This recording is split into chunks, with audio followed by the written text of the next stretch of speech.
আসসালামু আলাইকুম ওয়া রাহমাতুল্লাহি ওয়া বারাকাতুহু। আশা করি আল্লাহর অশেষ রহমত ও মেহেরবানিতে আপনারা সকলে ভালো আছেন। আর আপনারা দেখছেন দ্য ভয়েস অফ আরসিডি।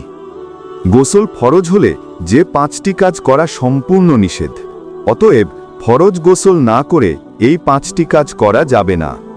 ইসলামে পবিত্রতা অর্জন করা একটি অপরিহার্য বিষয়। সহবাস, স্ত্রী সহবাস, স্বপ্নদোষ, ইচ্ছাকৃত বীর্যপাত অথবা মহিলাদের হায়েজ বা মাসিক ও নেফাস প্রসব পরবর্তী রক্তক্ষরণের পর গোসল করা ফরজ বা বাধ্যতামূলক। এই অবস্থায় যত দ্রুত সম্ভব গোসল করে পবিত্রতা অর্জন করতে হয়। আল্লাহ তাআলা পবিত্রতা অর্জনকারীদের ভালোবাসেন।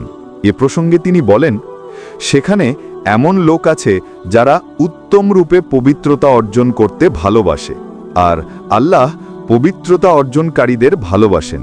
সূরা তাওবা 108। গোসল খরচ বা অপবিত্র অবস্থায় নারী পুরুষ উভয়ের জন্য নিম্নোক্ত 5টি কাজ সম্পূর্ণ নিষিদ্ধ। 1. নামাজ আদায় করা। অপবিত্র অবস্থায় নামাজ আদায় করা বৈধ নয়। আল্লাহ তাআলা বলেন, হে ঈমানদাররা, নেশাগ্রস্ত অবস্থায় তোমরা সালাত আদায় করো না যতক্ষণ না পর্যন্ত বুঝতে পারো তোমরা কি বলছো। তাছাড়া বড় নাপাকি হয়ে গেলে গোসল না করে সালাত আদায় করো না। সূরা নিসা 43। 2. কুরআন স্পর্শ করা। পূর্ণ পবিত্রতা ছাড়া পবিত্র কুরআন স্পর্শ করা নিষেধ। আল্লাহ বলেন, যারা সম্পূর্ণ পবিত্র তারা ছাড়া অন্য কেউ তা স্পর্শ করে না। সূরা ওয়াকিয়া 79। 3. কুরআন তিলাওয়াত করা। ফরজ গোসল ওয়াজিব হলে কুরআন স্পর্শ করা বা তিলাওয়াত করা কোনোটাই করা যায় না। হযরত আলী রাদিয়াল্লাহু তাআলা থেকে বর্ণিত, রাসূলুল্লাহ সাল্লাল্লাহু আলাইহি ওয়াসাল্লাম সবসময় আমাদের কুরআন পড়াতেন, তবে যখন বড় নাপাকি অবস্থায় থাকতেন তখন ছাড়া। তিরমিজি, আবু দাউদ। 4. মসজিদে অবস্থান করা। অপবিত্র অবস্থায় মসজিদে প্রবেশ করা বা অবস্থান করা নিষেধ।